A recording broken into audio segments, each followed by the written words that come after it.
So these 84 asanas, which are the fundamental yogasanas, are 84 ways to make the body into a passage. It is not necessary, actually, for everybody to do 84 asanas. If they do one, it is enough. Usually hathayogis, serious hathayogis who are taking hatha yoga as their path to liberation, practice only one asana, just one asana. It is difficult for a thinking mind to understand why would somebody spend his whole life trying to sit in a particular way. But if you learn to sit right, if you just learn to hold your body right, everything that you need to know in this universe you can know. Because this is known as asanasiddhi. If you can sit in a posture, stable and comfortable, for 2.5 hours, then we say you have attained to asanasiddhi, that you are in absolute comfort and at ease in a particular posture. That is asanasiddhi. If you achieve this, everything that you need to know, one can know internally. How is this possible? How can by sitting you can know everything that you can know? If you have a television at home, television is just a box with a little bit of electronics in it.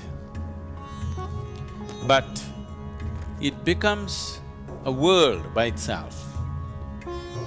The whole world can stream into this place that we call as a television, or this box that we call as a television, simply because there is a receiving mode. If you set the antenna right, if it is properly adjusted, then the whole world flows into your place or into this box. If it is not set right, same instrument, it has everything but can't do anything. This is how human being is. A human being is, an individual human being is who he is only because of what he perceives. Only because of what he or she perceives, an individual human being becomes whoever they are. Right now, you are who you are only because of whatever you have perceived in your life till now. And you will be who you will be only because of what you will perceive in future. Whatever you perceive is what makes you whatever you are today. So, the whole system of yoga is only interested in enhancing perception. So if you hold the posture right, if your alignment is right, and if it matches with the cosmic alignment in some way, 84 alignments, if one gets into these 84 postures or even masters a single posture and approaches the remaining 83 through that, then everything that has happened in the creation till this moment, one can know, because the memory of that is right here within your system.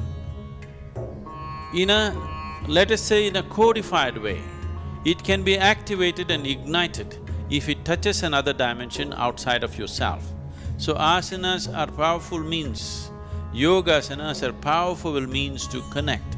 I do not want you to forget what yoga means. Yoga means union. Union means two have become one. Two is just this, there are only two in the existence, you and the rest of the existence.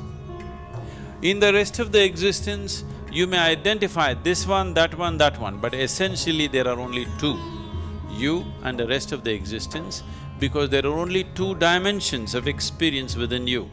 You do not know what is up and down in this cosmos. You do not know what is forward and backward in this cosmos. You do not know anything, these are all things that we have made up for convenience. The only experiential reality is, there is something called outward and there is something called inward. So these are the two dimensions of experience, inner and outer. So yoga means to bring a union between these, inner and outer, you and the rest, you and the other. When there is no you and the other, there is just you and you. That is yoga. So asanas are a physical manifestation of approaching this. a physical form of approaching this ultimate union, because physical body is the easiest thing to work with.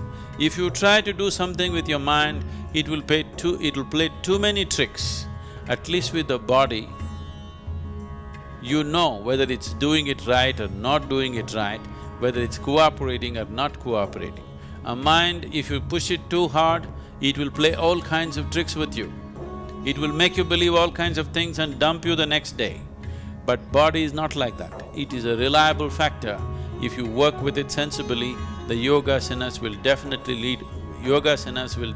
lead to the possibility of ultimate union. In the meantime, by getting into the postures, before all this alignment with the ultimate happens, inner alignment happens, which will naturally achieve a chemistry of healthfulness, joyfulness and blissfulness, and above all, balance. Balance is something that modern societies have ignored and they're paying a huge price for today. Whatever may be your intelligence, whatever may be your competence and education and qualifications, if you do not have the necessary balance, you will not succeed, you will not go very far in your life.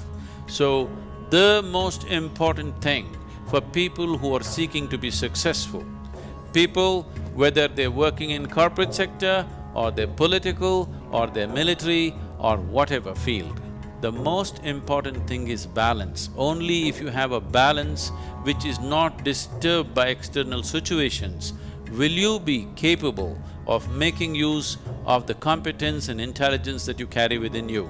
Otherwise, the most wonderful qualities that one may have will all go waste simply because of lack of balance. And hatha yoga means balance.